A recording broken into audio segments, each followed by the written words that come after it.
الحمدللہ رب العالمین والصلاة والسلام علی سیدنا و سید الانبیاء والمرسلین وعلی آلہ واصحابہ اجمعین اما بعد فاعوذ باللہ من الشیطان الرجیم بسم اللہ الرحمن الرحیم قل یا عبادی الذین اسرفوا علی انفسہم لا تقنطوا من رحمت اللہ ان اللہ یغفر الذنوب جمیعا انہ هو الغفور الرحیم وانیبوا الی ربکم صدق اللہ العظیم۔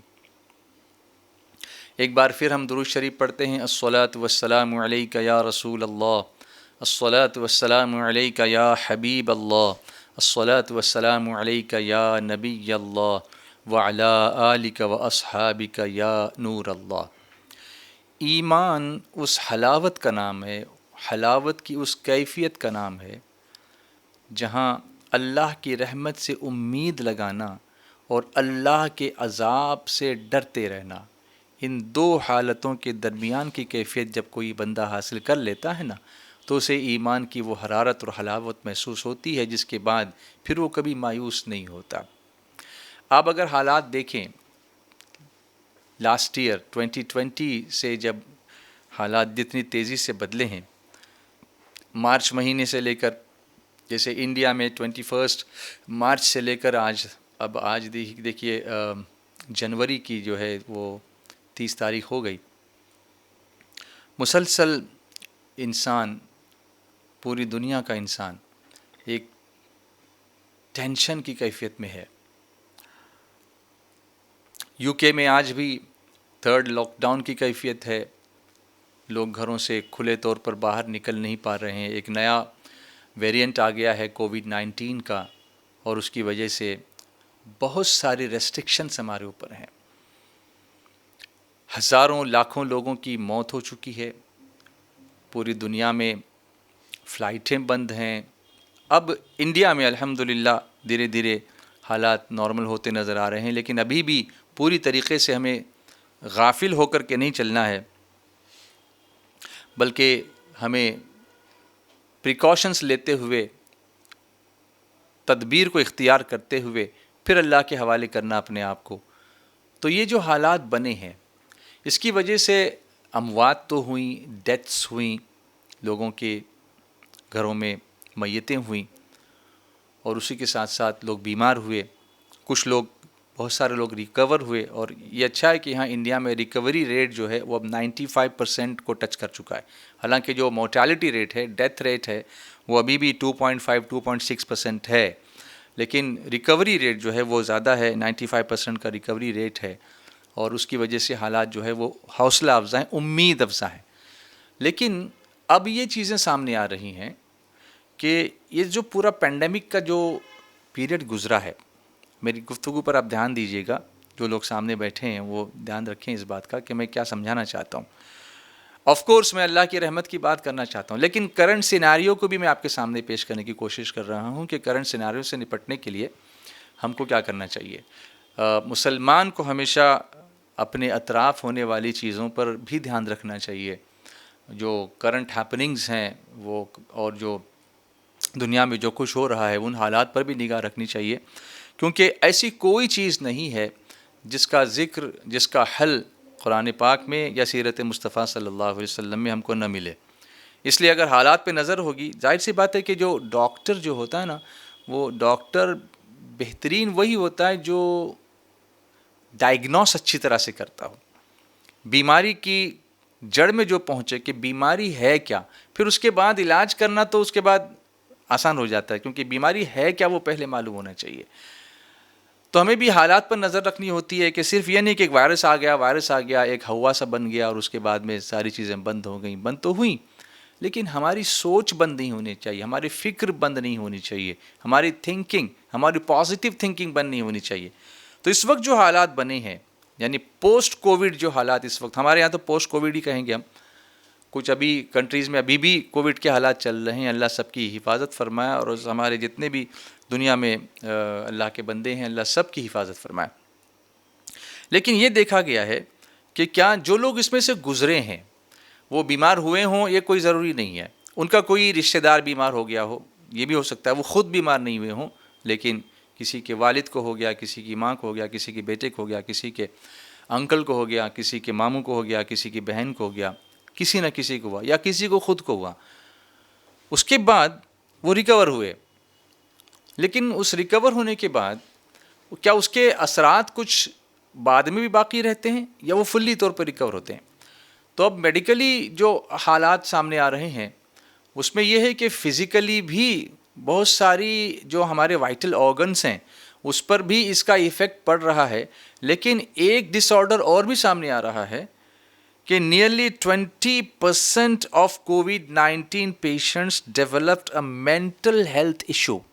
20% از a big amount, is a big number. 20% لوگ جو کووڈ سے افیکٹڈ ہیں ان کو مینٹل ایشو ہوئے، مینٹل ہیلتھ کے ایشو ہوئے، یعنی ذہنی تناؤ، ڈپریشن، پریشانی، یہ ان کو ہوا ہے. کیا کیا ہوا ہے؟ لائک ڈپریشن ہے، انگزائٹی ہے، ڈیمینشیا ہے، یعنی بار بار بھول جانے کی عادت، جیسے زیادہ عمر کے لوگوں کو ہوتا ہے، جو اولڈ پیشنٹس ہوتے ہیں ان کو ہوتا ہے کہ ابھی کچھ بولتے ہیں ابھی بھول جاتے ہیں. اس میں دو طرح کی میموریز ہوتی ہیں، ایک تو شارٹ ٹرم میموری ہوتی ہے، ایک تو لانگ ٹرم میموری ہوتی ہے. لانگ ٹرم میموری میں جو پرانی باتیں ان کی ہوتی ہیں وہ تو ان کو یاد رہتی ہیں، لیکن ابھی کسی نے کیا کہا، ابھی کون آ کے گیا، ابھی انہوں نے کیا کھایا، وہ یاد نہیں رہتا. یہ ایج ریلیٹڈ تو ہے ہی ہے، یہ کووڈ ریلیٹڈ بھی سامنے آ رہا ہے ہیلتھ ایشوز میں. And within 3 months of diagnosis according to a new study, 3 مہینے ڈائگنوس ہو کر ہوئے ہیں، اس کے بعد یہ ایفیکٹ سامنے آنے شروع ہوتے ہیں. Researchers evaluated the health records of 69 million people in the United States. امریکہ میں 69 ملین پیپل کو آبزرو کیا گیا، which included over 62,000 people diagnosed with COVID-19. اس میں یہ کیا گیا کہ 62,000 پیپل ایسے تھے، 62,000 لوگ جن کو کووڈ ہوا تھا، ان کی بھی اسٹڈی کی گئی، اور اس کے علاوہ جن کو کووڈ نہیں ہوا تھا ان کی اسٹڈی بھی کی گئی. اور یہ دیکھا گیا کہ یہ جو پورا پینڈیمک ہوا اس کا اثر ان پیشنٹس پر کیا ہوا اور ان سے ایسوسیٹڈ دوسرے لوگوں پر کیا ہوا جن کو یہ بیماری نہیں ہوئی تھی، چھو کر گزر گئی بس، ہوئی نہیں. ڈاکٹرس نے they have long suspected that COVID-19 was linked to higher rates of mental health problems. تو اب بات سمجھ میں آئی کہ زیادہ جو پرابلمس ہو رہے ہیں وہ ان لوگوں کو ہو رہے ہیں جو اس سے گزرے ہیں یا اس بیماری کا شکار ہو چکے ہیں. اب اس میں یہ پرابلمس کیوں آئے؟ جب اس کی اسٹڈی کی گئی تو اس بیماری کا یا اس وائرس کا جو سب سے ڈپریس کرنے والا پہلو جو تھا وہ تنہائی تھا، جس کو ہم آئسولیشن کہتے ہیں. آپ کہیں جا نہیں سکتے، آپ کسی سے مل نہیں سکتے، آپ کسی کو ٹچ نہیں کر سکتے، آپ کسی کو گلے نہیں لگا سکتے، آپ کسی سے 2 میٹر سے قریب کے فاصلے پر نہیں جا سکتے. چلو ٹھیک ہے، ان آفیشیلی ہی لوگ کرتے ہیں وہ الگ بات ہے، لیکن اسٹینڈرڈ جو پروٹوکول جو SOPs ہیں، اسٹینڈرڈ آپریٹنگ پروسیجرز جو ہیں، اس کے حساب سے تو سارے پروٹوکالس تو دیے گئے نا. آپ ماسک لگا کے جا رہے ہیں اور آپ مسلسل ہاتھ دھو رہے ہیں. تو یہ جو تنہائی کا جو احساس تھا، یہ تنہا رہنے کا احساس، آپ جانتے ہیں کہ انسان از اے ہیومن بینگ جو ہے نا، انسان ایک سوشل، ایک سماجی جاندار ہے. وہ ایک دوسرے سے ملنا پسند کرتا ہے، ایک دوسرے سے سلام کلام پسند کرتا ہے، سوشل ایکٹیویٹیز میں رہنا پسند کرتا ہے، ایک دوسرے کی مدد کرنا چاہتا ہے. اب مدد کرنے میں بھی ہم اتنے مجبور ہو گئے تھے کہ کسی کی میت میں آدمی جا نہیں سکتا تھا، اس کو قبر میں اتارنے کے لیے ہاتھ لگانے کو آدمی ڈرتا تھا. جنازے کی نماز 10 فیٹ جنازہ دور رکھ کے آدمی پڑھ رہا ہے، غسل دینے کو کوئی تیار نہیں، کفن نہیں دے سک رہے. میں کہتا ہوں قیامت اس کے علاوہ اور کیا ہوگی؟ اللہ نے چھوٹی قیامت صغریٰ ہمیں یہاں پر دکھا دی. لیکن اس کے باوجود بھی میں کہتا ہوں کہ اللہ تبارک و تعالیٰ کا بڑا فضل و احسان ہے. یہ ایک سیناریو میں نے آپ کے سامنے پیش کیا، لیکن اللہ کا فضل و احسان ہے کہ مسلمانوں میں ڈپریشن کا کیس نہیں ہوتا عام طور پر. جو دین سے قریب ہوتے ہیں ان کی بات میں کہہ رہا ہوں. اگر ہوتا بھی ہوگا تو انہیں دین کی سمجھ نہیں ہوتی ہوگی. جو دین کو اچھی طرح سے سمجھتے ہیں نا وہ ڈپریشن میں نہیں آتے. وجہ میں آپ کو بتاؤں، انسانی زندگی کیا ہے، یہ کبھی کبھی یہ ضد ہے ایک دوسرے کی، کبھی خوشی ہے، کبھی غم ہے، کبھی فرحت ہے، کبھی سرور ہے، پل میں مصیبت ہے، پل میں راحت ہے. اور کبھی درد ہے، الم ہے، اور کبھی شادی ہے، خانہ آبادی ہے، کبھی درد ہے اور کبھی اس کا پین کلر ہے. آپ دیکھیں کبھی دن ہے، ان کو یوں کہیں کبھی دن ہے کبھی رات ہے. انسانی زندگی سب اسی سے عبارت ہے. اور یہ غموں کے ساتھ پھول، پھولوں کے ساتھ کانٹے، کانٹوں کے ساتھ دھوپ، دھوپ کے ساتھ چھاؤں، ان سب کا حسین امتزاج معلوم ہوتی ہے. مگر انسان کی ایک سائیکولوجیکل ایک ایبلٹی ہے کہ خوشی کے لمحات جو ہوتے ہیں نا وہ بہت جلدی گزر جاتے ہیں. آپ نے دیکھا ہوگا خوشی کے لمحات آدمی اس کو کاؤنٹ ہی نہیں کر پاتا آدمی کہ وہ یوں آیا اور یوں نکل گیا. لیکن جب تکلیف آتی ہے نا، جب تکلیف آتی ہے تو اس کا جو معمولی سا وقفہ بھی ہوتا ہے نا وہ بہت بھاری پڑتا ہے. انسان اس کو اکیلے تو اٹھا بھی نہیں پاتا، اکیلے اٹھا نہیں پاتا. اسی لیے کوئی نہ کوئی رفیق ہونا چاہیے، رفیق کار ہونا چاہیے، رفیق دعوت ہونا چاہیے، رفیق سفر ہونا چاہیے، رفیق زندگی ہونا چاہیے. تو یہ جو اسلامی جو طریقہ کار ہے اس کی وجہ بھی یہی ہے. یہ جو سوشل ہم کو ایک نظام دیا ہے، سماجی نظام جو اللہ اس کے رسول نے ہم کو دیا ہے، اس کی وجہ بھی یہی ہے کہ آپ دیکھیں گے کہ سرکار دو عالم صلی اللہ علیہ وسلم براہ راست اللہ کی طرف سے وحی نازل ہوتے حضور رحمت عالم صلی اللہ علیہ وسلم پر. اللہ تعالیٰ فرماتا ہے وما ينطق عن الهوى ان هو الا وحی یوحی. یہ میرے حبیب جو بولتے ہیں یہ اپنی مرضی سے نہیں بولتے، اپنی خواہش سے نہیں بولتے، بلکہ جو بولتے ہیں اللہ کی وحی سے بولتے ہیں، اللہ کے فرمانے سے بولتے ہیں، جن کا براہ راست خود جو ہے اللہ تبارک و تعالیٰ سے یوں رابطہ ہو، مسلسل رابطہ ہو. آیتیں نازل ہوتی ہوں، احکام نازل ہوتے ہوں، کبھی تعریف کی جاتی ہو، کبھی طٰہٰ کہہ کے پکارا، کبھی یاسین کہہ کے پکارا، کبھی مدثر کہہ کے پکارا، کبھی مزمل کہہ کے پکارا، کبھی یا ایھا النبی کہہ کے کہا، کبھی یا ایھا الرسول کہا، کبھی اللہ تبارک و تعالیٰ نے اپنے حبیب رحمت عالم صلی اللہ علیہ وسلم کو وما ارسلناک الا رحمۃ للعالمین کہہ کے آپ کی شان و منزلت، قدر و منزلت بیان فرمائی. مگر اس کے باوجود بھی اسی مہینے میں جن کی یاد ہم مناتے ہیں یوم وصال، جو رفیق قدم ہجرت، یار غار مصطفیٰ، افضل البشر بعد الانبیاء بالتحقیق، المولا الامام الصدیق، قاتل الکفار والزندیق، امیر المؤمنین و امام المشاہدین لرب العالمین، سیدنا مولانا الامام عبد اللہ ابی بکر الصدیق، عتیق شفیق رفیق المصطفیٰ فی الغار، صاحب العز والافتخار، معدن الصدق والصفا، رضی اللہ تبارک و تعالی عنہ. آپ کو اللہ تبارک و تعالیٰ نے ایسا یار غار بنایا، ایسا رفیق بنایا، رفیق دعوت بنایا، رفیق سفر بنایا، رفیق ہجرت بنایا، رفیق مزار بنایا. سبحان اللہ. ایسا بنایا کہ جب بھی کوئی نہ کوئی کچھ بھی مسئلہ ہوتا تھا سرکار صلی اللہ علیہ وسلم صدیق اکبر سے گفتگو فرمایا کرتے تھے. ابو بکر آج یہ ہو گیا، امت کے بارے میں ہم کو یہ کہنا. روزانہ رات میں سرکار علیہ الصلوۃ والتسلیم حضرت سیدنا صدیق اکبر رضی اللہ تعالیٰ عنہ کے ساتھ مسجد نبی شریف میں بیٹھ کر پلاننگ کرتے تھے کل کیا کرنا ہے امت کے لیے. تو جن پر اللہ کا خصوصی فضل کرم ہو، اعلیٰ حضرت امام اہل سنت فرماتے ہیں اے رضا خود صاحب قرآن ہے مداح حضور، تجھ سے کب ممکن ہے پھر مدحت رسول اللہ کی.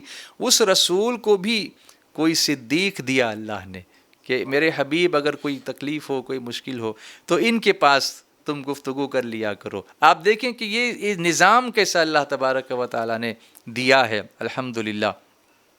تو انسانی فطرت ہے کہ درد کا ایک لمحہ بھی اس کے لیے کوہ گراں ہوتا ہے، بار گراں ہوتا ہے، ایک ہیپ آف مصیبت یا تکلیف اور پرابلمس ہم کو لگتا ہے. اور معمولی سی گھڑی بھی ہمارے لیے جب آتی ہے تکلیف کی تو انسان سراپا غم کی تصویر بن جاتا ہے، الم کی تصویر بن جاتا ہے اور اپنی قسمت کے بارے میں کچھ نہ کچھ باتیں کرنے لگتا ہے. لیکن ایک اچھے مومن کا، مسلمان کا یہ شیوا نہیں ہے کہ وہ شکوہ اور شکایت کا کوئی لفظ اپنی زبان پر لائے اور مشکلات کی گھڑیوں میں صبر کے دامن کو ہاتھ سے جانے دے. اس کی قوت ایمانی، اللہ کے ساتھ اس کا لگاؤ، رسول اللہ کے ساتھ اس کی محبت، قرآن کریم سے اس کا لگاؤ اور آیتوں کے ساتھ اس کی جو ایک طرح کی الفت ہوتی ہے جہاں آیتیں اس کو سہارا دیتی نظر آتی ہیں اور پھر یہ کہتی ہیں تو اکیلا اس میں پڑا ہوا ہے. دیکھ میرے محبوب رحمت عالم صلی اللہ علیہ وسلم کو، لقد کان لکم فی رسول اللہ اسوۃ حسنہ. اگر تو آئسولیشن کی بات کرتا ہے تو کچھ مہینے میں کچھ دنوں کے آئسولیشن میں تھا. رسول اللہ صلی اللہ علیہ وسلم جب شاب ابی طالب میں 3 سال تک درختوں کے پتے چبا کر کے زندگی گزارتے رہے، تو ہر طریقے کا تو بائیکاٹ حضور رحمت عالم صلی اللہ علیہ وسلم کا کیا گیا تھا. یہاں تیرا بائیکاٹ تو نہیں ہوا ہے نا، تو نے خود کو اپنے لیے اس لیے اپنے آپ کو اس لیے آئسولیٹ کیا ہے کہ تو کسی بیماری سے اپنے آپ کو محفوظ رکھنا چاہتا ہے اور اللہ کی پناہ میں آنا چاہتا ہے.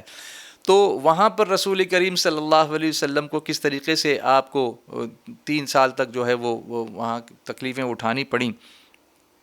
تو پھر جب کسی مقتدا کو دیکھتا ہے اور اپنے آقا صلی اللہ علیہ وسلم کو دیکھتا ہے اور پھر سرکار علیہ الصلاۃ والتسلیم کا وہ فرمان یاد کرتا ہے کہ جب بھی زندگی میں تم پر کوئی بہت زیادہ مشکل مقام آ جائے تو میری تکلیفوں کو یاد کر لینا، تمہیں اپنی تکلیفیں معمولی نظر آنے لگ جائیں گی، ہیش نظر آنے لگ جائیں گی. اسی لیے اعلیٰ حضرت امام اہل سنت فرماتے ہیں ان کے نثار کوئی کیسے ہی رنج میں ہو، ان کے نثار کوئی کیسے ہی رنج میں ہو، جب یاد آ گئے ہیں سب غم بھلا دیے ہیں، جب یاد آ گئے ہیں سب غم بھلا دیے ہیں. اسی لیے ہمارے یہاں برسوں سے ہمارے گھروں میں اور گاؤں میں جگہ جگہ آپ جا کر دیکھیں گے کہ کسی کے یہاں اگر کسی کی میت کا بھی موقع ہوتا تھا نا تو تیسرے دن زیارت کی محفل میں مولود پڑھتے تھے. تو میں یہ سوچتا تھا کہ یہ مولود کیوں پڑھتے ہیں. پھر جب یہ دیکھا اعلیٰ حضرت کا شعر پڑھا اور پھر میرے آقا صلی اللہ علیہ وسلم کا فرمان دیکھا کہ جب زندگی میں کوئی مشکل مقام آ جائے تو میری تکلیفوں کو یاد کر لینا.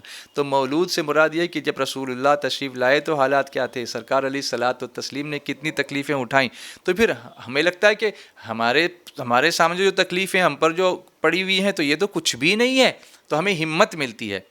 اس کے تعلق سے اب ایک معیار، ایک پیرامیٹر اگر آپ کہیں گے، ایک تھرمومیٹر اگر آپ کہیں گے، ایک سکیل اگر آپ کہیں گے، تو اس طریقے سے علماء نے بتایا ہے کہ جب مصائب آتے ہیں، مشکلات آتی ہیں، غم کوئی ہوتا ہے، تکلیف ہوتی ہے، کوئی دل توڑ دیتا ہے اور بہت زور سے توڑتا ہے، تو دل ٹوٹتا ہے تو آواز تو نہیں آتی نا، اللہ اکبر.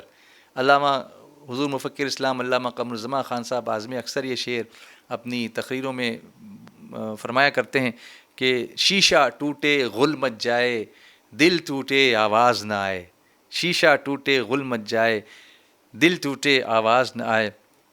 جب دل ٹوٹتا ہے تو پھر انسان کو کرنا کیا چاہیے، اس کا پیرامیٹر کیا ہے؟ تو وہ خیر ہے یا شر ہے؟ پہلے تو ہم کو یہ دیکھنا ہے کہ یہ جو تکلیف ہم کو آئی ہے یہ شر ہے یا خیر ہے. کبھی کبھی ایسا ہوتا ہے کہ کوئی چیز ہمیں بری لگتی ہے مگر در حقیقت وہ ہمارے لیے بری نہیں ہوتی، اور اس پر بھی قرآن پاک نے ہم کو تسلی دی ہے. عسیٰ ان تکرہوا شیئا وہو خیر لکم وعسیٰ ان تحبوا شیئا وہو شر لکم واللہ یعلم وانتم لا تعلمون، او کما قال اللہ تعالیٰ فی القرآن المجید. اللہ تعالیٰ فرماتا ہے کہ بہت ممکن ہے کہ کوئی چیز تمہیں بہت پسند ہو. It is possible that you like something very much, but وہ چیز آپ کے حق میں شر ہو، خیر نہ ہو، بہتر نہ ہو. اور بہت ممکن ہے کہ کوئی چیز تم کو بہت مکروہ لگتی ہو، ناپسندیدہ لگتی ہو، اچھی نہیں لگتی ہو، لیکن پاسبلی وہی تمہارے حق میں بہتر ہو. یعنی کبھی کبھی ایسا ہوتا ہے نا کہ دوا جو ہوتی نا، دوا وہ کڑوی لگتی ہے، دوا کڑوی لگتی ہے لیکن ہم کو پسند نہیں ہوتی، لیکن ہمارے لیے وہ بہتر ہوتی ہے. اور کبھی ایسا ہوتا ہے کہ بہت ساری ٹیسٹی چیزیں ہم بہت زیادہ چاو سے کھاتے ہیں، بہت محبت سے کھاتے ہیں، لیکن ڈاکٹر سے پوچھیے، آپ سے کہے گا کہ آپ اتنا فیٹ کیوں کھا رہے ہیں، اتنا آئل کیوں لے رہے ہیں، اتنا سویٹ کیوں کھا رہے ہیں. ڈائبٹیز والوں کو آئس کریم اچھی لگتی ہے، مٹھائی بہت اچھی لگتی ہے، لیکن وہ ہمارے لیے اچھی نہیں ہوتی. تو ہمیشہ ضروری نہیں کہ جو چیز ہمیں اچھی لگتی ہو وہ ہمارے لیے اچھی ہی ہو، اور ہمیشہ ضروری نہیں کہ جو چیز ہمیں بری لگتی ہو ہمارے لیے اچھی نہ ہو، بری ہی ہو. انجیکشن درد تو ہوتا ہے لیکن اس کے بعد راحت تو ملتی ہے نا. تو یہ چیزیں جب ہم سوچنے کی کوشش کرتے ہیں تو پھر یہ ہوتا ہے کہ ہمیں صبر آنے لگتا ہے. تو اب یہ خیر کب ہے اور یہ شر کب ہے، تو آپ دیکھیں تو فرمایا اس کا جو معیار بتلایا گیا، اگر ان تکلیفوں کے آنے کے بعد انسان اللہ کی طرف پلٹے، اللہ کی طرف رجوع کرے، زیادہ اس کی عبادت میں لگ جائے، تو سمجھنا کہ یہ ٹیمپرری تکلیف تو ہے لیکن خیر ہے اس میں. اور اگر انسان اس کے بعد اور غافل ہو جائے تو سمجھنا پھر یہ تو عذاب ہے، پھر یہ ٹیمپرری نہیں ہے، پھر یہ تو ایک جھلک ہے، اور اس کے بعد پھر آگے دیکھنا کیا ہوتا ہے. اللہ ہمیں بچنے کی توفیق عطا فرمائے. کیونکہ اس پینڈیمک میں مبتلا ہونے کے بعد جو کچھ لوگوں نے دیکھا، اگر ہم گھر میں بیٹھے تھے، اگر وہ تنہائی ہم کو کاٹنے کے لیے آ رہی ہے یا دوڑ رہی ہے، اس biting is because we are isolated, اور اگر ہم بات نہیں کر پا رہے ہیں کسی سے، تو حضرت مولائے کائنات سے پوچھے کہ ان کو کسی سے بات کرنی ہوتی تو کیا کرتے ہیں؟ تو فرماتے ہیں کہ جب میرا جی چاہتا ہے کہ میں اللہ سے بات کروں تو میں نماز پڑھتا ہوں، اور جب میرا جی چاہتا ہے کہ میں اللہ مجھ سے بات کرے تو میں قرآن پڑھتا ہوں۔ تو اللہ تعالیٰ تو ہے نا ہمارے لیے، کبھی بھی ہم اس سے بات کر سکتے ہیں، اس سے ہم کبھی آئسولیٹ نہیں ہوئے۔ یہاں تک کہ فرمایا تفسیر کبیر میں غالباً امام فخر الدین رازی رحمۃ اللہ تعالیٰ علیہ فرماتے ہیں کہ جب تم گھر میں داخل ہوا کرو تو اپنے نبی پر سلام کرو۔ ہاں فرمایا کہ نہیں، یوں فرمایا کہ جب گھر میں داخل ہو تو گھر والوں کو سلام کیا کرو، اور اگر گھر میں کوئی نہ ہو تو یوں کہو السلام علیک ایھا النبی، اپنے نبی کو سلام کرو، کیونکہ رسول کریم صلی اللہ علیہ وسلم کی روح پاک جو ہے ہر مومن کے پاس موجود ہوتی ہے۔ سبحان اللہ۔ تو ہمارے ساتھ تو اللہ بھی ہے، اس کے رسول صلی اللہ علیہ وسلم بھی ہیں، تو اب عام طور پر ہمیں دوسری چیزوں کے ساتھ بات چیت کرنے کے لیے وقت نہیں مل رہا ہے۔ عام طور پر ہم جب بات کرتے تھے اور اللہ سے رجوع ہونے کا ہم کو وقت نہیں ملتا تھا، اب یہ وقت اللہ نے ہم کو دیا تھا، اگر ہم نے اس کا استعمال یوں کیا ہے تو سمجھنا اس کے بعد خیر ہی خیر ہے، اور اگر ہم نے اس پر عمل نہیں کیا اور ہم نے اپنے وقت کو ضائع کر دیا، کھیلنے میں ضائع کیا، پب جی میں ضائع کیا، ٹک ٹاک میں ضائع کیا، پتہ نہیں کیا کیا اور نئی نئی چیزوں کے اندر، تو پھر ہم کو اپنے اعمال کا محاسبہ کرنا چاہیے۔ اور ابھی بھی ہمارے پاس وقت ہے۔ اعلیٰ حضرت امید دیتے ہیں کہ آج لے ان کی پناہ، آج مدد مانگ ان سے، پھر نہ مانیں گے قیامت میں اگر مان گیا۔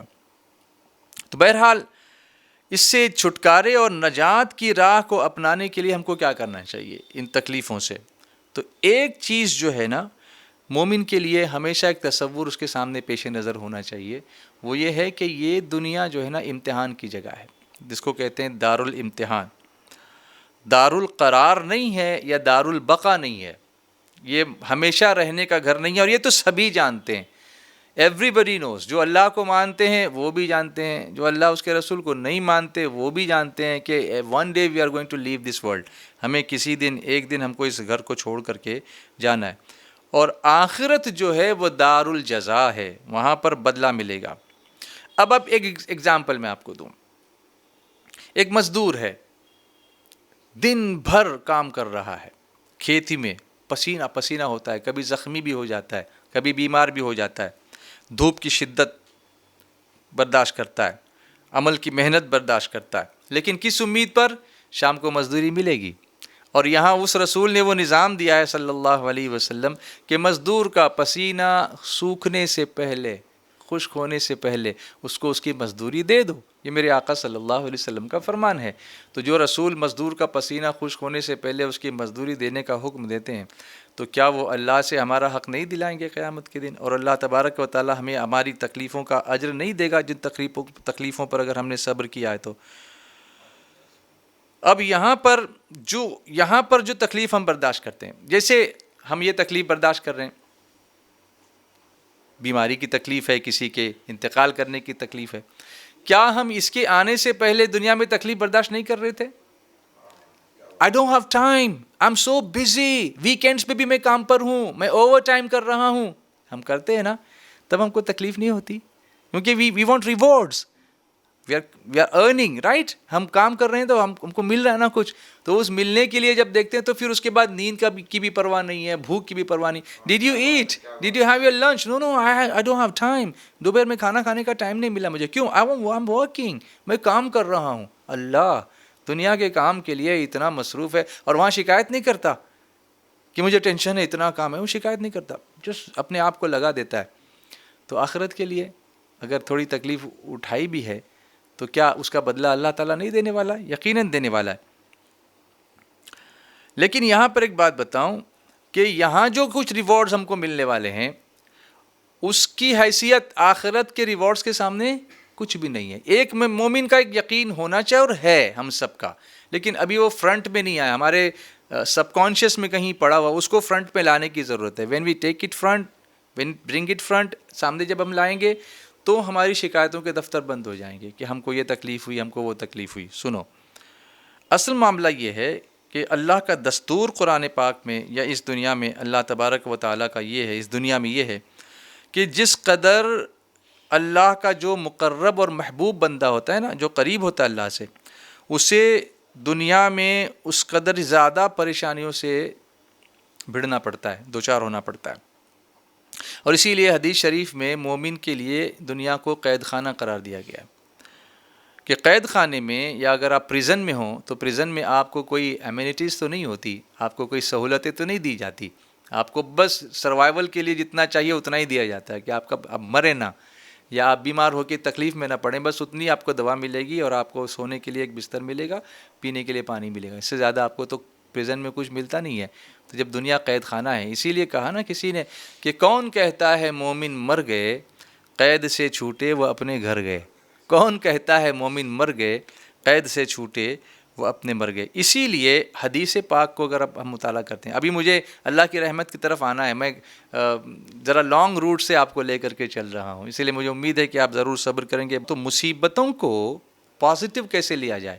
حدیث شریف میں اللہ سے تقرب، اللہ سے قریب ہونا، اللہ سے نزدیکی کی علامت قرار دیا گیا.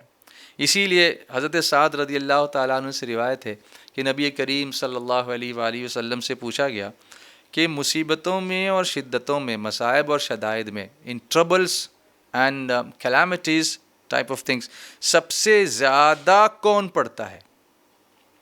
سب سے زیادہ مصیبت میں کس کو گرفتار کیا جاتا ہے، کس کو آزمایا جاتا ہے؟ تو رحمت عالم صلی اللہ علیہ وسلم نے فرمایا سب سے زیادہ مصیبتوں اور شدائد کا سامنا انبیاء کرتے ہیں، اللہ کے نبی کرتے ہیں.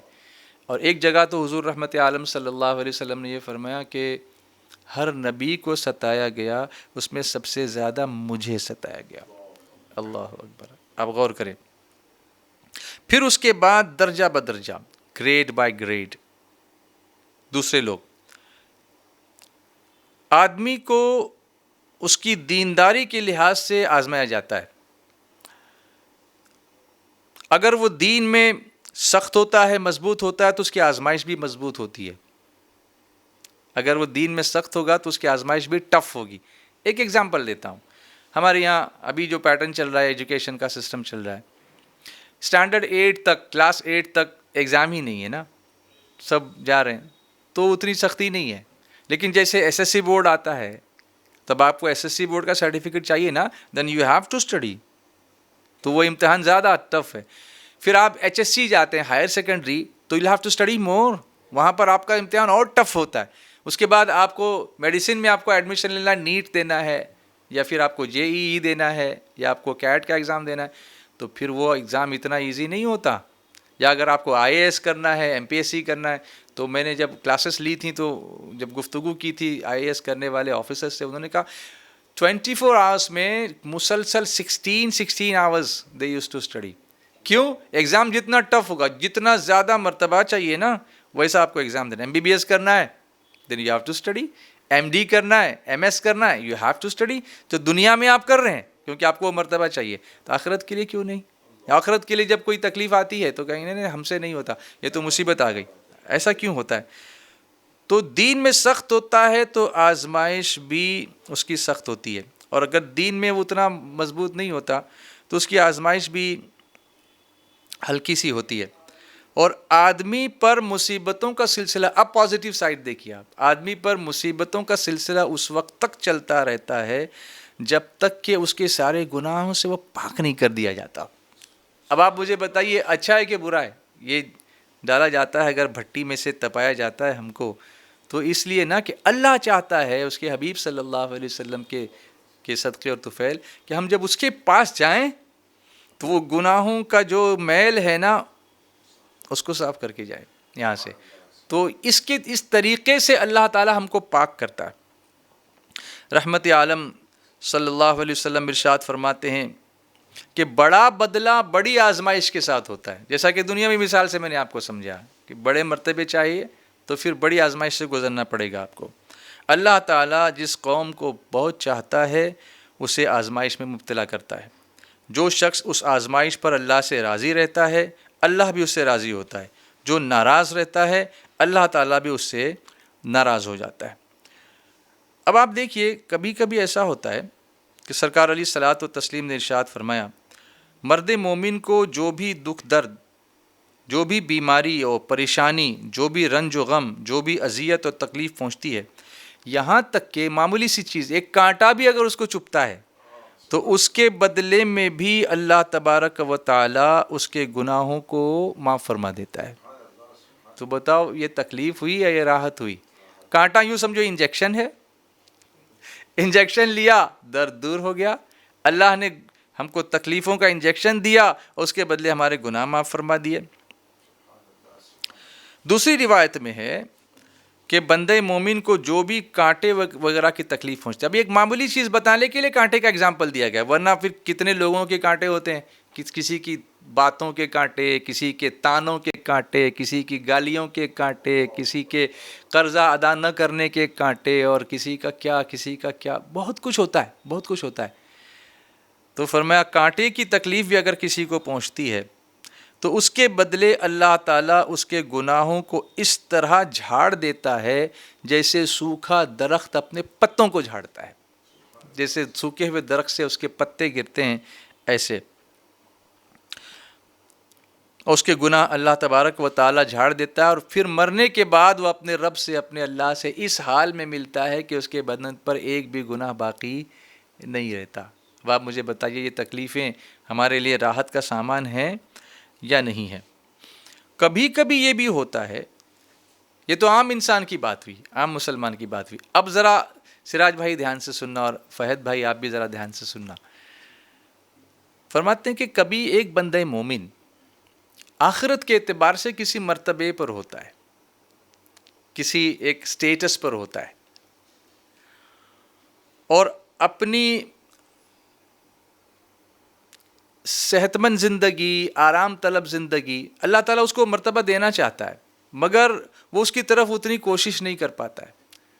جیسے زندگی میں کام پر لگا ہوا ہے تو اتنی عبادت نہیں کر پاتا، رات کو تہجد کے لیے اٹھ نہیں پاتا، یہ سب اللہ سے قرب کے ذریعے نا، نوافل کی کثرت نہیں کر پاتا، روزے نہیں رکھ پاتا، تقوی پرہیزگاری پر اتنی توجہ نہیں دے پاتا، تو جتنی تیزی سے اس مقام کی طرف اس کو بڑھنا چاہیے اتنی تیزی سے وہ بڑھتا نہیں ہے۔ اللہ نے اس کے لیے مقدر کیا کہ یہ اس مقام پہ جائے گا، یہ اس مقام پہ پہنچے گا، اور اس کو موقع دیا ہے کہ چل تو اپنی کوشش کر، محنت کر، میں تجھے اس مقام پر پہنچاؤں گا، لیکن وہ نہیں بڑھ پاتا۔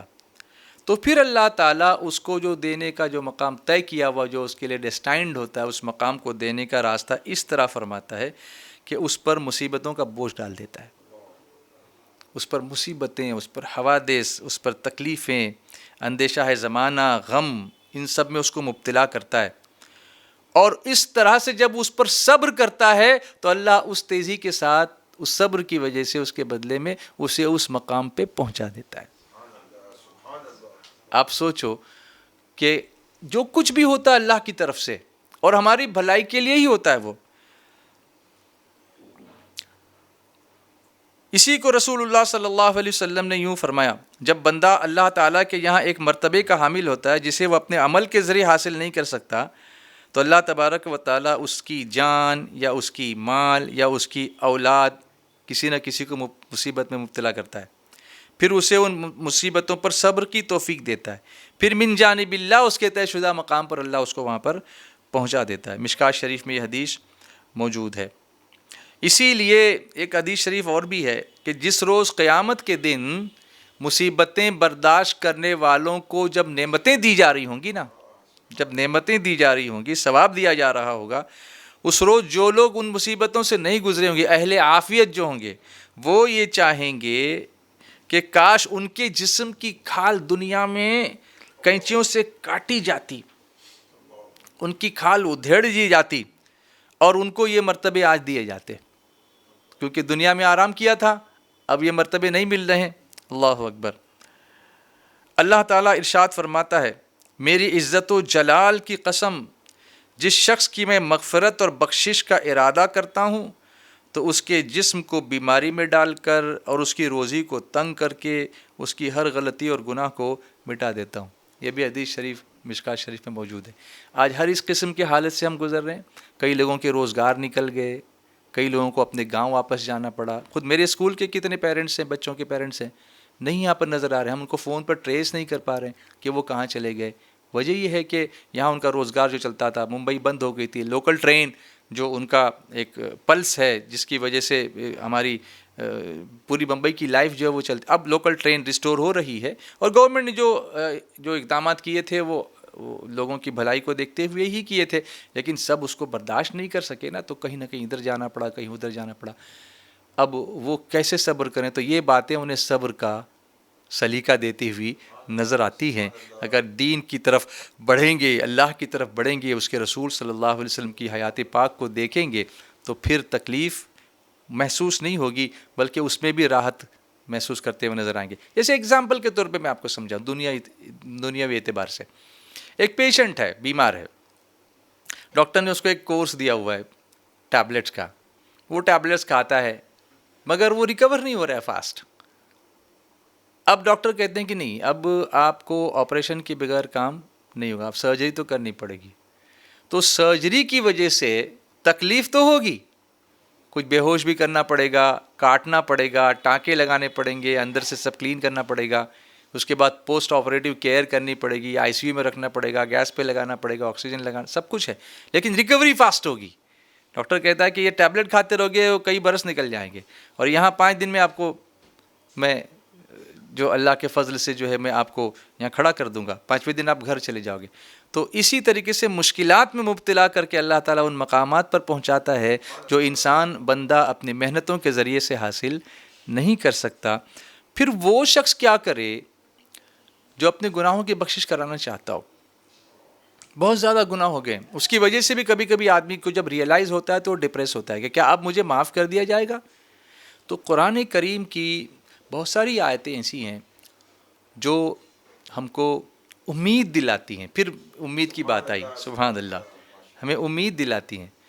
اس میں سے علماء کرام فرماتے ہیں کہ جو بہترین آیتیں، حالانکہ ساری آیتیں بہترین ہیں، لیکن امید افزا آیتوں میں جو آیت سب سے زیادہ پیش کی جاتی ہے وہ سورہ زمر کی آیت نمبر 53 میں آپ کو بتاتا ہوں. آپ کی اسکرین پر وہ ڈسپلے بھی ہو رہی ہوگی.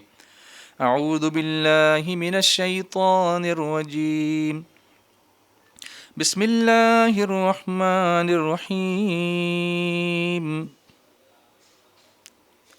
قل یا عبادی الذین اسرفوا علی انفسهم لا تقنطوا من رحمت اللہ ان اللہ یغفر الذنوب جمیعا انہ هو الغفور الرحیم. سبحان اللہ، سبحان اللہ. اللہ تبارک و تعالیٰ فرماتا ہے، اپنے محبوب، اپنے حبیب رحمت عالم صلی اللہ علیہ وسلم سے فرماتا ہے، تم فرماؤ اے محبوب، تم فرماؤ اے میرے وہ بندو. اللہ اللہ اللہ، کتنے پیار سے پکارا ہے. اور اعلیٰ حضرت لکھتے ہیں اسی تعلق سے، یا عبادی کہہ کے ہم کو شاہ نے، یا عبادی کہہ کے ہم کو شاہ نے اپنا بندہ کر لیا پھر تجھ کو کیا. یا عبادی کہہ کے ہم کو شاہ نے اپنا بندہ کر لیا پھر تجھ کو کیا. اور تیری دوزخ سے تو کچھ چھینا نہیں، خلد میں پہنچا رضا پھر تجھ کو کیا. تیری دوزخ سے تو کچھ چھینا نہیں، خلد میں پہنچا رضا پھر تجھ کو کیا. تم فرماؤ اے میرے وہ بندو جنہوں نے اپنی جانوں پر زیادتی کی، اپنی جانوں پر ظلم کیا، یعنی گناہ کیا. لا تقنطوا من رحمت اللہ، اللہ کی رحمت سے مایوس نہ ہونا. ان اللہ یغفر الذنوب جمیعا، بے شک اللہ سب گناہ بخش دیتا ہے. انہ هو الغفور الرحیم، فرمایا بے شک وہی بخشنے والا مہربان ہے. اب آپ دیکھیں اللہ تبارک و تعالیٰ نے یہ آیت کیوں نازل فرمائی. اس آیت کے شان نزول کے بارے میں بہت ساری روایتیں ہیں. اس میں سے ایک یہ ہے کہ حضرت عبداللہ ابن عباس رضی اللہ تعالیٰ عنہما رئیس المفسرین فرماتے ہیں، مشرکوں کے کچھ آدمیوں نے بار بار قتل اور زنا کیا تھا. ایک بار نہیں بلکہ بار بار قتل کیا تھا اور زنا. یہ لوگ نبی کریم صلی اللہ تعالیٰ علیہ وآلہ وسلم کی بارگاہ بے کس پناہ میں حاضر ہوئے اور عرض کرنے لگے، یا رسول اللہ صلی اللہ تعالیٰ علیہ وسلم، آپ جو کچھ فرماتے ہیں وہ باتیں تو بہت اچھی ہیں، لیکن ہمیں یہ تو معلوم ہو جائے کہ کیا ہمارے اتنے سارے گناہوں کا کفارہ ہو سکتا ہے؟ ہم نے قتل بھی کیے ہیں، ہم نے زنا بھی کیا ہے۔ اس پر ایک یہ آیت نازل ہوئی جو ابھی میں آپ کے سامنے پیش کر رہا ہوں، اور انشاءاللہ آپ کی اسکرین پر وہ آیت انشاءاللہ لانے کی ہم کوشش کریں گے۔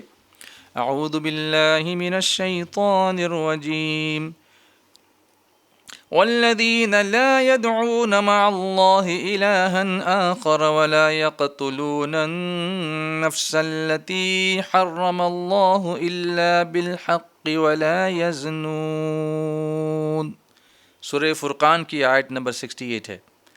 اور وہ جو اللہ کے ساتھ کسی کو شریک نہیں کرتے، یعنی اللہ کے ساتھ کسی دوسرے معبود کی عبادت نہیں کرتے، اور اس جان کو ناحق قتل نہیں کرتے جسے اللہ نے حرام فرمایا ہے، اور بدکاری نہیں کرتے، ان کا ذکر کیا اللہ نے کہ جو کسی اور کی عبادت نہیں کرتے، صرف کس کی کرتے ہیں؟ ایک اللہ کی عبادت کرتے ہیں، کسی کو ناحق قتل نہیں کرتے اور بدکاری نہیں کرتے، یعنی زنا وغیرہ نہیں کرتے۔ اور پھر یہ آیت نازل ہوئی جو میں نے پہلے آپ کو سنائی، قل یا عبادی الذین اسرفوا علی انفسہم لا تقنطوا من رحمت اللہ، تم فرماؤ اے میرے وہ بندو جنہوں نے اپنی جانوں پر زیادتی کی، اللہ کی رحمت سے مایوس نہ ہونا۔ کتنی عظیم آیت ہے اور کیسی امید دلائی گئی ہے۔ اسی لیے آج میں نے ٹائٹل بھی یہی دیا، اللہ کی رحمت سے مایوس نہ ہونا۔ اس آیت سے معلوم ہوا کہ اگرچہ بڑے بڑے اور بے شمار گناہ ہوئے ہوں بندے سے، لیکن اسے اللہ تعالیٰ کی رحمت اور مغفرت سے مایوس نہیں ہونا چاہیے، کیونکہ اللہ تعالیٰ کی رحمت بے انتہا وسیع ہے، اور اس کی بارگاہ میں توبہ کی قبولیت کا دروازہ اس وقت تک کھلا ہوا ہے جب تک کہ سانس یہاں آ کے اٹک نہ جائے، غرغرہ جس کو بولتے ہیں، یہاں تک آ کر کے جب تک سانس جب تک اس کی اٹکے گی نہیں، یعنی اس کی روح جب تک نکلنے پر نہیں ہوگی، اس سے پہلے تک اللہ تبارک و تعالی ہم کو معاف فرماتا ہے۔ اس وقت سے پہلے جب بندہ اپنی توبہ اللہ کی بارگاہ میں اپنے گناہوں سے سچی توبہ کر لے گا تو اللہ تعالیٰ اپنے فضل و رحمت سے اس کی توبہ قبول فرمائے گا، اس کے سب گناہ معاف فرمائے گا۔ اللہ اکبر۔ حضرت انس بن مالک رضی اللہ تعالیٰ عنہ سے روایت کہ نبی کریم صلی اللہ تعالیٰ علیہ وآلہ وسلم نے فرمایا، اللہ تعالیٰ ارشاد فرماتا ہے، اے انسان، جب تک تو مجھ سے دعا کرتا اور امید رکھتا رہے گا میں تیرے گناہ بخشتا رہوں گا۔ سبحان اللہ۔ چاہے تجھ سے کتنے ہی گناہ ہوں، تجھ میں کتنے ہی گناہ ہوں، مجھے کوئی پرواہ نہیں۔ اللہ فرماتا ہے مجھے کوئی پرواہ نہیں، تجھ سے کتنے ہی گناہ ہوئے ہوں، جب تک تو مجھ سے بخشش مانگتا رہے گا میں تجھے معاف کروں گا، جب تک تو مجھ سے دعا کرے گا میں تجھے معاف کروں گا، جب تک تو مجھ سے امید لگائے گا میں تجھے معاف کروں گا۔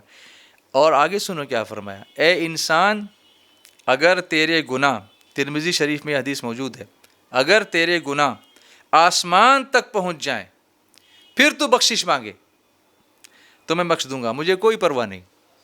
کتنا کریم ہے وہ، تیرے گناہ آسمان تک پہنچ جائیں پھر تو بخشش مانگے تو میں بخش دوں گا، مجھے کوئی پرواہ نہیں۔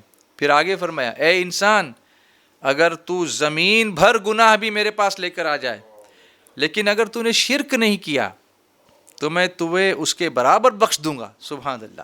صرف یہ کہ شرک نہ کرے، میرے ساتھ کسی کو شریک نہ کرے۔ اللہ ایک ہے، لا الہ الا اللہ وحدہ لا شریک لہ، لہ الملک ولہ الحمد یحیی ویمیت وہو حی لا یموت، لا نعبد الا ایاہ ابدا ابدا بیدہ الخیر وہو علی کل شیء قدیر۔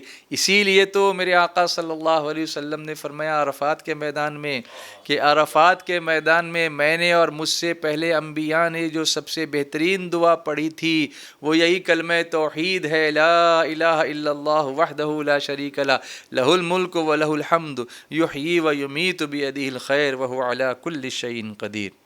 اس آیت کا مفہوم، اس کا مطلب اور زیادہ کلیئر سمجھنے کے لیے ذرا یہ دیکھتے ہیں کہ امام غزالی رحمۃ اللہ علیہ کیا فرماتے ہیں۔ امام غزالی فرماتے ہیں، جو شخص سر سے لے کے پیر تک گناہوں میں ڈوبا ہوا ہو، جب اس کے دل میں توبہ کا خیال پیدا ہوتا ہے تو شیطان اس سے کہتا ہے تمہاری توبہ کیسے قبول ہو سکتی ہے؟ تو یہ خیال جو آتا نا دل میں کہ اب میری توبہ قبول نہیں ہوگی، یہ شیطانی خیال ہے، اس کو یاد رکھنا چاہیے۔ یہ اللہ کی طرف آنے سے روکتا ہم کو، وہ نہیں چاہتا کہ ہماری بخشش ہو۔ اسی لیے پھر عرفات کے میدان میں لے چلوں آپ کو، میرے آقا صلی اللہ علیہ وسلم فرماتے ہیں کہ شیطان سب سے زیادہ ذلیل عرفہ کے دن ہوتا ہے۔ وجہ، اس دن جتنے بندوں کی بخشش ہوتی ہے سال بھر میں کبھی کسی کی نہیں، اتنی نہیں ہوتی، اتنے بندوں کی نہیں ہوتی۔ اس دن عرفہ کے دن جتنے بندوں کی اللہ بخشش فرماتا ہے نا، اتنی بخشش سال بھر میں کسی اور دن نہیں ہوتی۔ اسی لیے شیطان سب سے زیادہ اس دن ذلیل ہوتا ہے، اور اسی لیے فرمایا کہ شیطان کو ذلیل کرنا ہو توبہ کرو، اللہ بخش دے گا، وہ ذلیل ہو جائے گا۔ اسی لیے مزدلفہ میں سرکار علیہ الصلوۃ والتسلیم نے صبح ہوئی، آپ نے وقوف فرمایا اور حضور مسکرانے لگے۔ جب سورج نکلنے لگا تو حضور مسکرانے لگے، تو شیخین کریمین نے پوچھا صدیق اکبر فاروق اعظم رضی اللہ تعالیٰ عنہما کہ حضور اس وقت مسکرانے کا سبب؟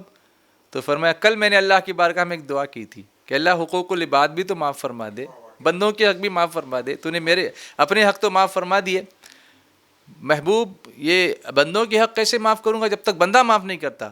تو اللہ کے پیارے حبیب رحمت عالم صلی اللہ علیہ وسلم نے یوں سفارش پیش کی ہم گنہگاروں کی، یا اللہ اس طرح معاف کر دے کہ جو مظلوم ہے نا اس کو جنت دے دے، جس پر ظلم ہوا ہے، جو اپریسڈ ہے اس کو جنت دے دے، جو اپریسر ہے اس کو معاف کر دے، دونوں جنتی ہو جائیں۔ اللہ اکبر، اس یہاں سے کبھی ہم نے کنارہ نہ کیا، پر تو نے دل آزردہ ہمارا نہ کیا، ہم نے تو جہنم کی بہت کی تجویز، لیکن تیری رحمت نے گوارا نہ کیا۔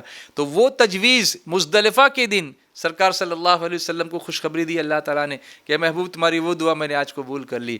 تو میرے آقا فرماتے ہیں کہ جیسے ہی میری یہ دعا قبول ہوئی اور بندوں کے حقوق بھی اللہ نے معاف فرما دیے، تو میں نے شیطان کو دیکھا کہ اپنے سر پہ مٹی ڈال کے، خاک ڈال کے الٹے قدموں بھاگ رہا ہے، تو اس کی یہ حالت دیکھ کے مجھے ہنسی آ گئی۔ سبحان اللہ۔ تو اگر ہم چاہتے ہیں کہ شیطان کو ڈیفیٹ کریں، ایک دوسرے کو معاف کر دیں، ایک دوسرے کو معاف کر دیں۔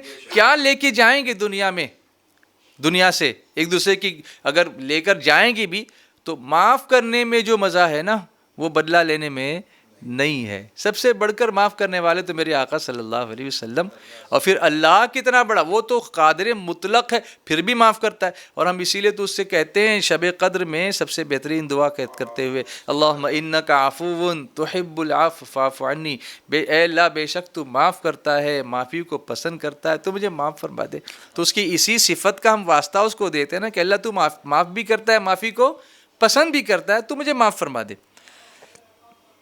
تو شیطان اس سے کہتا کہ تیری توبہ قبول کیسے ہو سکتی ہے، یہ کہہ کر وہ اسے اللہ کی رحمت سے مایوس کر دیتا ہے۔ تو اس صورت میں ضروری یہ ہے کہ مایوسی کو دور کرے، امید رکھے۔ پھر امید کی بات آئی، دیکھیے، مایوسی کو دور کرے، امید رکھے، اور اس بات کو یاد کرے اور یاد رکھے کہ اللہ تمام گناہوں کو بخشنے والا ہے، اللہ تمام گناہوں کو بخشنے والا ہے، اور بے شک اللہ تعالیٰ کریم ہے جو بندوں کی توبہ قبول کرتا ہے۔ اور توبہ ایک ایسی عبادت ہے، اب اس کو یاد دھیان سے سنیے سراج بھائی، توبہ ایک ایسی عبادت ہے، نماز عبادت ہے، توبہ ایک ایسی عبادت ہے جو گناہوں کو مٹا دیتی ہے۔ توبہ ایک ایسی عبادت ہے، نظام بھائی آپ بھی سبحان اللہ کہیے، توبہ ایک ایسی عبادت ہے جو گناہوں کو مٹا دیتی ہے۔ اللہ اکبر۔ پھر وہی آیت سامنے پڑھتا ہوں، اعوذ باللہ من الشیطان الرجیم، قل یا عبادی الذین اسرفوا علی انفسهم لا تقنطوا من رحمت اللہ ان اللہ یغفر الذنوب جمیعا انہ هو الغفور الرحیم۔ اور پھر آگے اس کی اگلی جو آیت ہے، وَأَنِيبُوا إِلَىٰ رَبِّكُمْ، اور فرمایا اور اپنے رب کی طرف رجوع کرو، یعنی رجوع کرنے کا اللہ نے حکم دیا۔ فرمایا مایوس مت ہونا میری رحمت سے، تم توبہ کرو، میں معاف کروں گا تم کو، تم میری طرف پلٹ کے آ جاؤ۔ مجھے پلٹ کے واپس آنے والا بندہ پسند ہے، بھاگنے والا بندہ پسند نہیں ہے۔ بھاگ کے جائے گا کہاں؟ الٹیمیٹلی اس کو میری بارگاہ میں آنا ہی ہے نا، تو قیامت میں تو آنا ہی ہے نا، اس سے پہلے آ جانا میری بارگاہ میں تجھے معاف کر دوں گا۔ سبحان اللہ، اللہ اکبر۔ اور پھر آگے ارشاد فرمایا اب توبہ کے لیے جب واپس آیا تو اب کیا کرے گا؟ تو سورہ طٰہٰ کی آیت نمبر 82 آپ دیکھیے، اللہ تعالیٰ فرماتا ہے، اعوذ باللہ من الشیطان الرجیم، وَإِنِّي لَغَفَّارٌ لِّمَن تَابَ وَآمَنَ وَعَمِلَ صَالِحًا ثُمَّ اهْتَدَىٰ، اور بے شک میں اس کو بہت بخشنے والا ہوں جس نے توبہ کی اور ایمان لایا اور نیک عمل کیا پھر ہدایت پر رہا۔ اب توبہ کے بعد کیا کرے؟ اب نیک عمل کرے، اب نیک عمل کرے۔ اسی لیے عرفات کے دن ایک پکارنے والا پکارتا ہے اور کہتا ہے کہ اے عمل کرنے والے، اب نئے سرے سے عمل کر، جو کچھ تو پہلے کر چکا تھا گناہ وہ سب مٹا دیا گیا، اب تیرے لیے کلین سلیٹ دے دی گئی ہے۔ اسی لیے حدیث پاک میں میرے آقا صلی اللہ علیہ وسلم فرماتے ہیں التائب من الذنب کمن لا ذنب لہ، گناہوں سے توبہ کرنے والا ایسا ہے جیسے اس نے گناہ کیا ہی نہیں، وہ سب مٹا دیا جاتا ہے اور نئے سرے سے اس کو چانس دیا جاتا ہے کہ اب تو کر عمل، اب تو کر عمل، انشاءاللہ تو جب عمل کرے گا تو تیرے گناہ۔ تو ایک مرتبہ تو صحابہ کرام نے یہ پوچھا کہ حضور ایسا بھی تو ہوتا ہے نا کہ جب ہم کسی جگہ پر گناہ کرتے ہیں تو کوئی دیکھتا ہے، کوئی نہیں دیکھتا تو وہ در و دیوار تو گواہ ہے نا، تو ایسا بھی تو ہے کہ وہ جگہ گواہ دے گی اور وہ چیزیں گواہی دیں گی، تو پھر وہ تو رہے گا۔ تو میرے آقا نے فرمایا جب سچی توبہ بندہ کر لیتا ہے نا تو اللہ تعالیٰ ان کے اندر سے بھی وہ چیزیں مٹا دیتا ہے، پھر وہ جگہ بھی بھول جاتی ہے کہ آپ نے وہ گناہ وہاں پر کیا، وہ بندہ بھی بھول جاتا ہے کہ وہ گناہ آپ نے وہاں پر کیا۔ اللہ ہمیں سچی توبہ کرنے کی توفیق عطا فرمائے۔ تو جب توبہ کے ساتھ مغفرت کی امید ہو تو ایسا شخص امید کرنے والا ہے۔ پھر امید کی بات آئی، اور دیکھو دو طرح کے لوگ ہیں، ایک شخص وہ ہے جو توبہ کر کے مغفرت کی امید رکھتا ہے، اور ایک وہ ہے جو گناہ کر کے مغفرت کی امید رکھتا ہے، دونوں میں فرق ہے۔ توبہ کے ساتھ مغفرت کی جو امید رکھتا ہے ایسا شخص امید رکھنے والا ہے، اور گناہ پر بار بار اصرار کے باوجود مغفرت کی توقع رکھتا ہے تو وہ شخص دھوکے میں ہے۔ اللہ ہمیں اس سے بچنے کی توفیق عطا فرمائے۔ آئیے ہم سب مل کر پڑھتے ہیں استغفر اللہ استغفر اللہ استغفر اللہ ربی من کل ذنب واتوب الیہ۔ یا اللہ ہم سچی توبہ کرنا چاہتے ہیں، کرتے ہیں، ہماری توبہ قبول فرما لے، ہمیں استقامت فی التوبہ نصیب فرما، توبۃ نصوحہ نصیب فرما، اور تیرے حبیب رحمت عالم صلی اللہ علیہ وسلم کے صدقے میں ہمیں گناہوں سے پاک اور صاف کر دے اور ایک نئی اچھی اور نیک زندگی گزارنے کی توفیق عطا فرما۔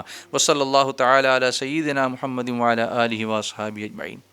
جیسے ایک مثال دوں میں آپ کو، اس کو سمجھانے کے لیے اب دھیان دیجیے گا۔ ایک شخص بازار میں ہو، جمعہ کی نماز کا وقت تنگ ہو گیا ہے، اب جماعت ہونے ہی والی ہے اور سامنے کسٹمرز ہیں، اب اس کے دل میں خیال آتا ہے کہ وہ نماز جمعہ کے لیے جائے، مگر شیطان کہتا ہے اب جا کے کیا، اب تو نماز تو ہو ہی جائے گی نا، اب مطلب امام تو سلام پھیر دیں گے، تجھے جمعہ ملنے والا نہیں ہے، لہٰذا یہیں ٹھہرو۔ لیکن وہ پھر بھی شیطان کو جھٹلاتے ہوئے بھاگتا ہے، جاتا ہے۔ یا ایھا الذین آمنوا اذا نودی للصلاۃ من یوم الجمعۃ فاسعوا الی ذکر اللہ، جو اللہ تعالیٰ نے قرآن پاک میں سورہ جمعہ میں فرمایا کہ اے ایمان والو جب منادی جمعہ کا پکارے یعنی جمعہ کی اذان ہو تو دوڑ پڑو اللہ کے ذکر کی طرف۔ دوڑنے سے مراد کہ بھاگتے ہوئے جانا نہیں ہے، لیکن پوری کوشش کرو اور سعی کرو، پوری اب سب کام چھوڑ دو اور کہاں جاؤ؟ جمعہ کی نماز کے لیے۔ تو شیطان کو جھٹلاتے ہوئے دوڑتا ہوا وہ جاتا ہے اور اسے امید ہے کہ نماز جمعہ اس کو مل جائے گی، یا پھر امید ہے، سبحان اللہ۔ ایس ڈی آئی امید کو بھی یاد رکھیے گا، ایوری سنڈے ہم آپ کی خدمت میں حاضر ہوتے رہتے ہیں، شام 4 بجے سے 5:30 تک اسٹوڈنٹس کو لے کر کے، تو آپ وہ پروگرام ضرور دیکھیے گا، امید ہے انشاءاللہ۔ تو یہ شخص جو ہے امید رکھنے والا ہے کہ کوشش کر رہا ہے، چھوڑ دیا، اب جو نماز میں رکاوٹ بن رہی تھی چیز اس کو چھوڑ دیا اور کہاں گیا؟ جمعہ کی نماز کی طرف۔ لیکن ایسا شخص جو کاروبار میں مصروف ہی رہے، کسٹمرز کے ساتھ لگا رہے اور یہ امید رکھے کہ امام میرے لیے رکا رہے گا، امام صاحب میرے لیے تھوڑا ویٹ کریں گے میرے آنے تک، یا کسی اور وجہ سے انتظار کریں گے، جس کا اس کو علم نہیں ہے، تو یہ شخص دھوکے میں ہے۔ اسی طرح ایسا شخص جو سب گناہ سے توبہ کر کے پھر نیک عمل کی طرف آتا ہے تو امید والا ہے، لیکن گناہ کر کے پھر کہتا ہے نہیں مجھ سے معاف ہو جائے گا، تو وہ دھوکے میں ہے۔ تو اللہ اس دھوکے سے ہمیں بچنے کی توفیق عطا فرمائے۔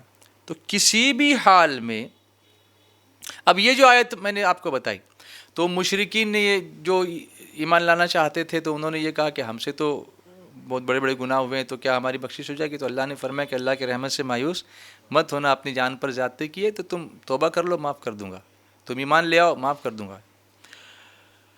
مگر یہ آیت صرف انہی لوگوں کے لیے خاص نہیں ہے، اگرچہ ایک خاص چیز کے حوالے سے یہاں پر ذکر آیا، مگر عمومی طور پر ہر حوالے سے اللہ کی رحمت سے مایوس ہونا اور نا امید ہونا منع ہے۔ کسی بھی حوالے سے اللہ کی رحمت سے نا امید نہیں ہونا چاہیے۔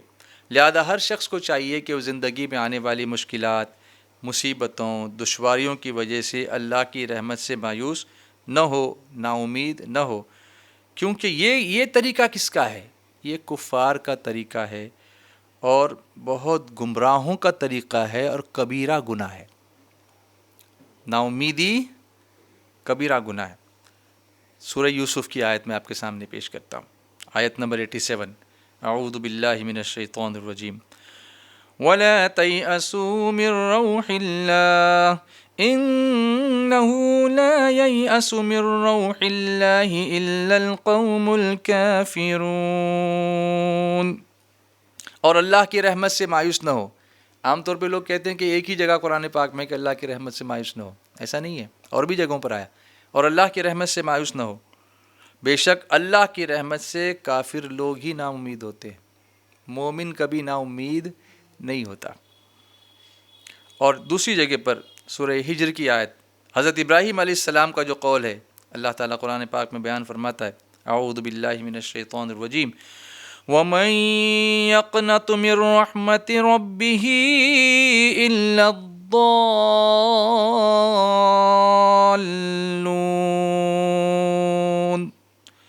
گمراہوں کے سوا اپنے رب کی رحمت سے کون نا امید ہوتا ہے؟ یعنی جو رب کی رحمت سے نا امید ہوگا وہ گمراہ ہے۔ نہ ہمیں گمراہی کی طرف جانا ہے، نہ کفر کی طرف جانا ہے، اس کی رحمت کی طرف جانا ہے۔ پھر وہی کہتا ہوں کہ عصیاں سے کبھی ہم نے کنارہ نہ کیا، پر تو نے دل آزردہ ہمارا نہ کیا، ہم نے تو جہنم کی بہت کی تجویز، لیکن تیری رحمت نے گوارا نہ کیا۔ ایک اور جگہ پر اللہ تبارک و تعالیٰ سورہ حامیم السجدہ آیت نمبر 49 اللہ تعالیٰ فرماتا ہے، آپ کی اسکرین پر ڈسپلے ہوگی، لا يسأم الإنسان من دعاء الخير وإن مسه الشر فيئوس قنوط۔ آدمی بھلائی مانگنے سے نہیں اکتا تھا، اور اگر کوئی برائی پہنچ جائے تو بہت نا امید ہو جاتا ہے، بڑا مایوس ہو جاتا ہے۔ مسلسل اچھائی آتی رہے گی تو مانگتا رہے گا، برائی آئے گی تو مانگتا کیوں نہیں ہے؟ اب یہاں دیکھیے کیسے سمجھایا گیا، جب اچھا آ رہا تو خوب مانگتے ہو، اور کوئی تکلیف آئے تو پھر بھی مانگو نا میرے پاس، تم جاتے کیوں یہاں سے؟ اس کو ٹالنے والا بھی میں ہی ہوں، سبحان اللہ، اس کو ٹالنے والا بھی، تکلیف آئی نا اس کو ٹالنے والا بھی میں ہی ہوں۔ تو جب اچھی حال میں مجھ سے مانگتے تھے، تکلیف میں بھی مجھ سے مانگو، مجھ سے دور مت بھاگو۔ اللہ اکبر۔ حضرت مولا کائنات مولا علی شیر خدا مشکل کشا کرم اللہ تعالیٰ وجہ الکریم سے پوچھا گیا کہ کبیرہ گناہوں میں سب سے بڑا گناہ کون سا ہے؟ بڑے گناہوں میں بڑا گناہ، آپ نے فرمایا اللہ کی خفیہ تدبیر سے بے خوف ہونا، اور اس کی رحمت سے مایوس اور نا امید ہونا۔ یعنی ایک دم بے خوف ہونا کہ اب مجھے کوئی تکلیف پہنچا ہی نہیں سکتا، مجھے کوئی غم نہیں آنے والا، یا میں کچھ بھی کرتا رہوں تو میری پکڑ نہیں ہوگی۔ یہ بے خوفی بھی اچھی نہیں، یہ بھی کبیرہ گناہ۔ اور رحمت سے نا امید ہو جانا کہ اب میں نے اتنا گناہ کر لیا کہ مجھے معافی نہیں کرے گا، یہ بھی کبیرہ گناہ ہے۔ تو شروع میں نے آپ سے کہا تھا کہ وہ لوگ ایمان کی حلاوت پاتے ہیں جو اس کے بیچ کی کیفیت میں اپنے آپ کو پاتے ہیں، اللہ کی رحمت سے امید لگانا اور اللہ کے عذاب سے ڈرتے رہنا، اس کی درمیانی کیفیت ایمان ہے۔ سبحان اللہ۔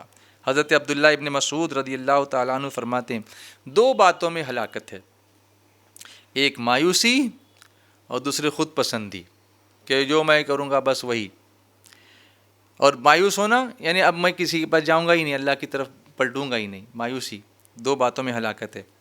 اسی طرح امام غزالی رحمۃ اللہ علیہ فرماتے ہیں اس کی اس وجہ سے کہ حضرت عبداللہ ابن مسعود رضی اللہ تعالیٰ عنہ نے دو باتوں کو جمع فرمایا، کیونکہ اگر کوئی سعادت مند بننا چاہتا ہے کوئی اچھائی پانا چاہتا ہے تو اس کو کوشش کرنی پڑے گی، طلب اس کی ہونی پڑے گی، رکھنی پڑے گی، محنت کرنی پڑے گی، اس کے بغیر تو کچھ ملتا نہیں. جیسے دنیا میں کوشش کرتا ہے نا تو آخرت کے لیے طلب کے بغیر مل جائے گا، کوشش کے بغیر مل جائے گا، محنت کے بغیر مل جائے گا.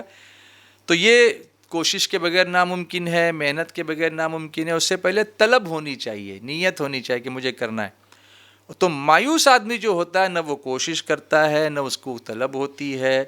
اور جو خود پسند آدمی ہوتا ہے، جو مطلب تکبر کرنے والا، وہ یہ عقیدہ رکھتا ہے کہ وہ تو خوش بخت ہے، مجھے میری مراد مل چکی ہے، اس لیے وہ کوشش کرنا چھوڑ دیتا ہے. تو کوشش چھوڑنا یہ ہلاکت کا سبب ہے، مایوس ہونا یہ ہلاکت کا سبب ہے. اس لیے ہر مسلمان کو چاہیے کہ کسی بھی حال میں اللہ کی رحمت سے مایوس نہ ہو، بلکہ اس کی بارگاہ میں دعا کرتا رہے. اور یہ دعائیں جو ہیں، ان دعاؤں میں رسول کریم صلی اللہ علیہ وسلم نے کچھ دعائیں ہمیں سکھائی ہیں، بتائی ہیں. اس میں سے ایک دعا میں یا دو دعائیں میں آپ کو بتاؤں. ایک دعا ہے یا حی یا قیوم برحمتک استغیث. حضرت امیر سنی دعوت اسلامی مولانا محمد شاکر صاحب قبلہ نوری اس دعا کو کثرت سے پڑھتے ہیں، اور وہ فرماتے ہیں کہ انہوں نے دیکھا کہ ان کے پیر و مرشد سرکار حضرت مفتی اعظم ہند علیہ رحمت و رضوان مسلسل اس دعا کا ورد کیا کرتے تھے. یا حی یا قیوم برحمتک استغیث. اگر سب کے لیے کرنا ہو تو برحمتک نستغیث، اس طرح سے یا حی یا قیوم برحمتک استغیث. اے زندہ اور قائم رکھنے والے، میں تیری رحمت کے واسطے سے فریاد کرتا ہوں. اس کے علاوہ اللہ اللہ اللہ ربی لا اشرک بہ شیئا. اللہ اللہ میرا رب ہے، میں اس کے ساتھ کسی کو شریک نہیں ٹھہراتا. ان دعاؤں کو سرکار علیہ الصلاۃ والتسلیم مصیبتوں کے وقت پڑھا کرتے تھے. اور ایک چیز اور کرنی چاہیے. قرآن پاک میں اللہ نے فرمایا، بس اس پر اپنی گفتگو مکمل کرتا ہوں، اللہ کی رحمت سے کبھی مایوس مت ہونا.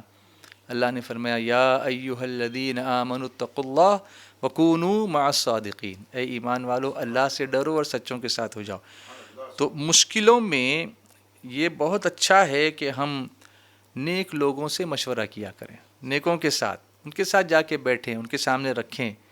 جیسے میں نے آپ کو شروع میں بتایا کہ سرکار صلی اللہ علیہ وسلم صدیق اکبر آپس میں مشورہ کیا کرتے تھے.